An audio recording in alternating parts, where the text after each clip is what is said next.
I'll be at my parents' house for a while, to take care of my dad. But we're currently at your dad's funeral. What? At the funeral hall, the priest was just about to start the chanting. I was more exasperated than angry at my wife's completely clueless phone call, especially since I hadn't been able to reach her for a while. What do you mean? I mean, your dad has already passed away. No way! Even over the phone, I could tell she was visibly shaken. She didn't realize that the lie she had been telling, which might have worked if her father were still alive, was now completely useless. What on earth had she been doing? I was dumbfounded. My father-in-law, James, was my former boss and the person I trusted the most. He was not only diligent at work but also a very kind person in everyday life. It was through his introduction that I met my wife, Rosemary. Rosemary was a bit of a sheltered girl who didn't know much about the world, but when we first met, I found that endearing and married her. In the early days of our marriage, she worked hard at unfamiliar household chores and devoted herself to me. We were blessed with a son and had a happy family. However, as soon as our son graduated from college and started working, she completely abandoned all housework and started going out frequently. I thought it might be a reaction to raising our child, so I overlooked it. But then, my father-in-law collapsed. I'm worried about my mom being alone, so I've decided to help take care of my dad too. Since then, Rosemary stopped going out and instead started staying at her parents' house half of the week. I was very concerned about my father-in-law, but at that time, I was extremely busy with work and frequently traveling overseas. I couldn't even find time to call due to the time difference, and I felt guilty for leaving all the care responsibilities to Rosemary. I'm really sorry I can't do anything for your dad, even though he's done so much for me. It's okay. I'm really grateful that you care so much about my dad. Are you okay with the caregiving expenses? I can help out a bit if you need more. Thank you. My mom was a bit worried about it. That would really help. This is the least I can do. Then, can you give me $10,000 for now? What? That much? You just said you'd help with the money. Since we no longer had to pay for our son's education, I didn't mind providing the money, but I was surprised by the large amount she requested. Okay, but what do you need that much for? Didn't we renovate your parents' house to be barrier-free last year? Yes, but we need to buy a caregiving bed and other things. I see. At that time, I cashed out a fixed deposit and gave her $10,000. However, she kept asking for $1,000 or $2,000 more for caregiving expenses. Since I had offered to help, I felt reluctant to question her too much, but I was still concerned about the frequent large expenses. The average caregiving cost is $700 to $800 per month according to the internet. So what is she spending it on? I should have contacted her parents' house to ask, but I was too busy with work. I kept postponing it, thinking that by providing the money, I was also participating in the caregiving. One day, after returning from a week-long overseas business trip, I'm home. Oh? Was today the day you were coming back? I returned home a bit earlier than planned, and my wife rushed into the living room, out of breath. I thought you were at your parents' house taking care of your dad today, Rosemary. I have to come home sometimes, or the housework piles up. Thanks for that. But what's going on? Your hair is messy, and you're sweating a lot. Were you doing a big cleaning? Yes, I thought I might as well rearrange the furniture. Then I'll help you. You just got back from a business trip and must be tired. Why don't you go to a nearby cafe and relax until I'm done cleaning? It's fine. I'll help. No, that's not necessary. Please, go out and take it easy. She insisted, so I went to a nearby cafe.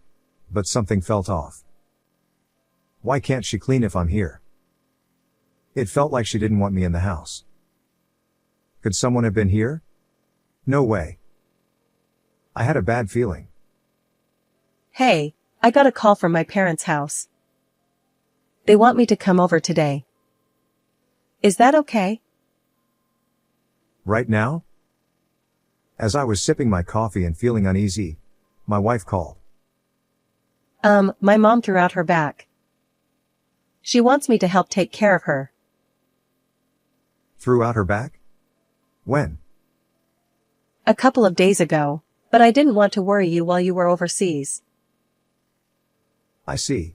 But weren't you in the middle of a big cleaning? That's done. I need to hurry, so I'm sorry. Before I could say anything, she hung up. I rushed home to find the house empty. Despite her saying she was doing a big cleaning, there were no trash bags, and the house looked the same as before. I decided to call my mother-in-law, and her response was unexpected. Hello, actually. Michael, I'm glad I reached you. James is in critical condition. Come to the hospital right away. I hurried to the hospital she mentioned. If it's such a serious situation, why didn't Rosemary tell me? My suspicions about Rosemary grew even stronger. When I rushed to the hospital by taxi, my father-in-law had already passed away.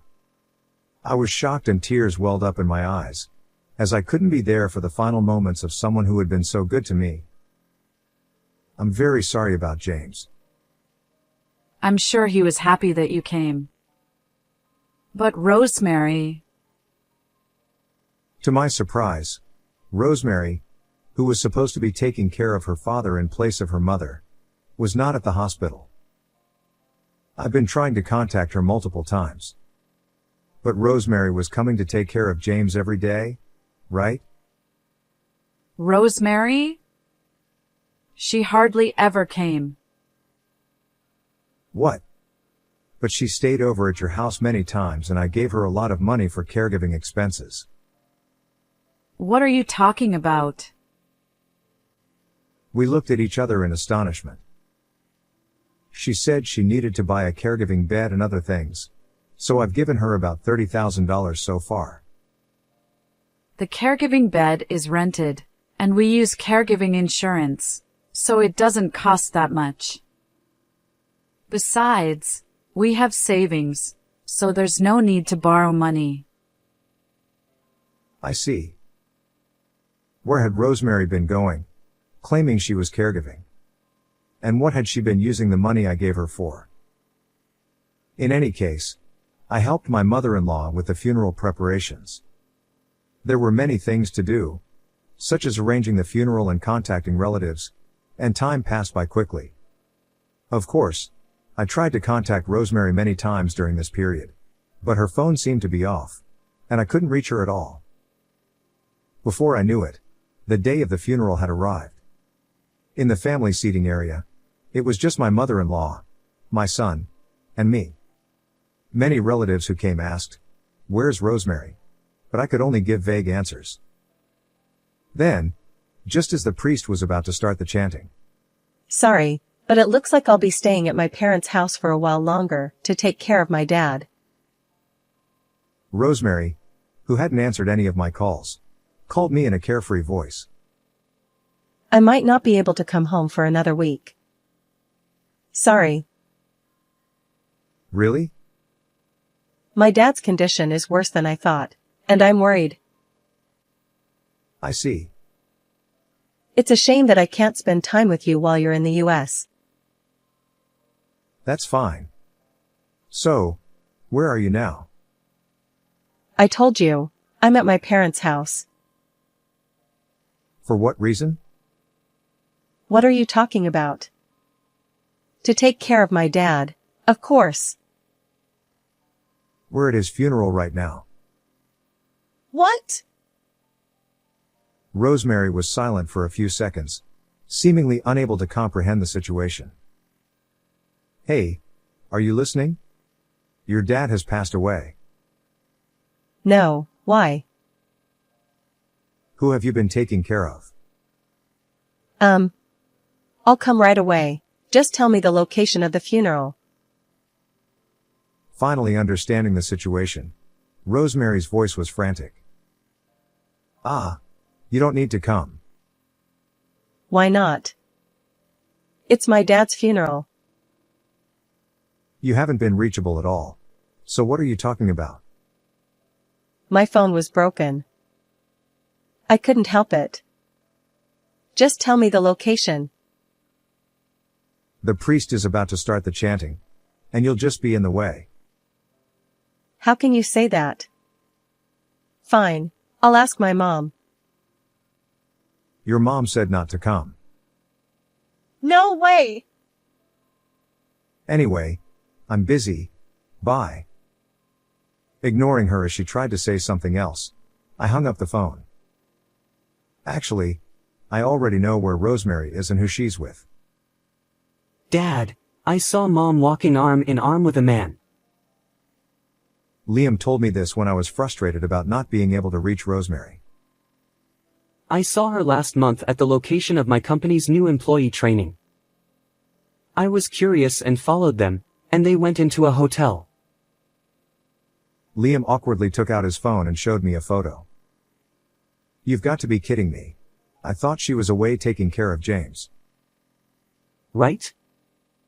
I was shocked too.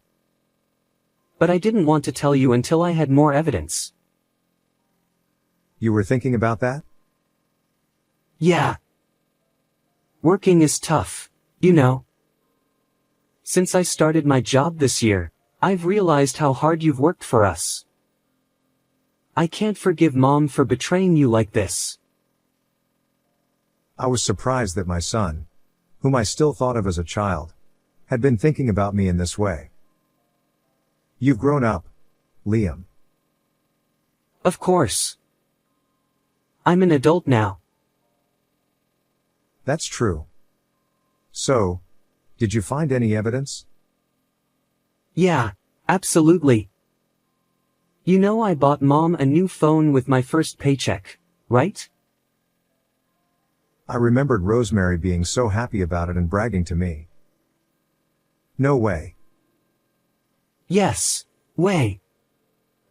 Mom is terrible with technology, so I set everything up for her. I installed GPS to track her location and set it up so I could see her messages on my computer. You managed to do all that? I'm a programmer at my current job. This was easy. I was impressed by how reliable my son had become. When I saw the evidence he had gathered, I was stunned. Her affair partner is this guy? And they're on a trip to Hawaii right now. Can you believe it? They're supposed to come back tomorrow, so she might call during the funeral. Just as Liam predicted, Rosemary called in the middle of the funeral. The predictability of the situation made Liam and me exchange looks of exasperation, and I almost burst out laughing. But I held it in, knowing it would be inappropriate. My brother's wife, thinking I was holding back tears, gently said, "Don't lose heart," which made me feel even more guilty as I nodded silently. After the priest finished the chanting and we were about to close the coffin lid. I'm sorry I'm late. Dad. Suddenly, Rosemary burst into the funeral hall with tears streaming down her face. She immediately clung to her father and began to cry loudly. The relatives who didn't know the situation felt sympathy for her, but my son and I were just exasperated. We let her cry for a while, but Rosemary wouldn't stop and kept clinging to her father. The funeral staff started to look troubled, and the attendees began to murmur. Enough already. It was my mother-in-law. She had been holding back her tears and trying to stay strong to see her husband off. Rosemary, you have no right to cry. What? But Dad died. Of course, I'm going to cry. Then where have you been all this time without contacting us? And what's with that outfit? Well, Despite it being her father's funeral, Rosemary was wearing a bright red dress. Coming straight back from Hawaii, you two didn't have time to change, did you? I glared at the man in the blue Aloha shirt standing near the entrance of the funeral hall. I never thought the affair partner would be my brother, David. All the attendees turned their gaze towards David. Everyone, while Rosemary claimed to be taking care of her dad, she was actually having an affair with my brother. no, it's not true. I just ran into David at the station, and we came here together. Your excuses are pathetic. It's true. Please believe me. He's just making things up. I have proof. What? I held up my phone and showed everyone the photos of the affair, making both of them turn pale. The hotel you always go to is Sincerity and Pure Love near the station. You go there 3 times a week. And when I'm not around, you even use our bed at home. It's disgusting. Why do you have those photos? These? Liam took them. What? The phone Liam gave you, remember? He set it up so he could track your movements and read your messages. That's horrible. You two tricked me. I can't forgive you. That's my line. While Rosemary and I were arguing, there was a sudden slapping sound from the back of the hall. I looked and saw my brother getting slapped hard by his wife. She even picked up a nearby folding chair and tried to hit him with it, causing people around to rush in and stop her. It was chaos. Taking advantage of the commotion, Rosemary came up to me. Why are you revealing this now? You're ruining my dad's funeral. You're the one to talk? He was my dear dad. Then you should have taken proper care of him. And what did you do with the $30,000 I gave you for caregiving expenses? Stop nagging about such a small amount. You're so petty. You'll pay it back. And I'll be getting alimony too. Alimony? Of course. We're getting divorced. No. I don't want that. I don't want to see your face anymore. It was just a moment of weakness. I wasn't serious. Let's start over. Enough already. With my mother-in-law's sharp rebuke, the room fell silent. Please close the coffin lid. The funeral staff, who were taken aback, hurriedly closed the lid. What should have been a solemn farewell moment turned into a rushed task. I don't want to see your face anymore. At her cold words, Rosemary collapsed to her knees. David too was left staring blankly into space after his wife declared she wanted a divorce. After that, we left the two of them at the funeral hall and headed to the crematorium. Thus, Rosemary and I divorced. Since she had no savings, I didn't ask for alimony, but I did kick her out of the house without any share of the assets. As for my brother David, he paid me $30,000 in alimony in one lump sum. David's wife also demanded alimony from Rosemary. Moreover, David was fired from the company where his wife's father was the president. With nowhere else to go, the two of them started living together. But since they were only interested in a fling, it didn't work out, and they soon separated. Rosemary contacted me once after that. Aren't you lonely being alone now? Let's get back together. I was appalled by her selfishness and felt relieved that I had divorced her. Recently, my son has started living on his own, but he occasionally comes back to share a drink with me. On the monthly anniversary of my father-in-law's death, we visit my mother-in-law together. At 48, I've returned to a carefree single life, and I find it not so bad. How did you like this story? Please subscribe to my channel. See you in the next video.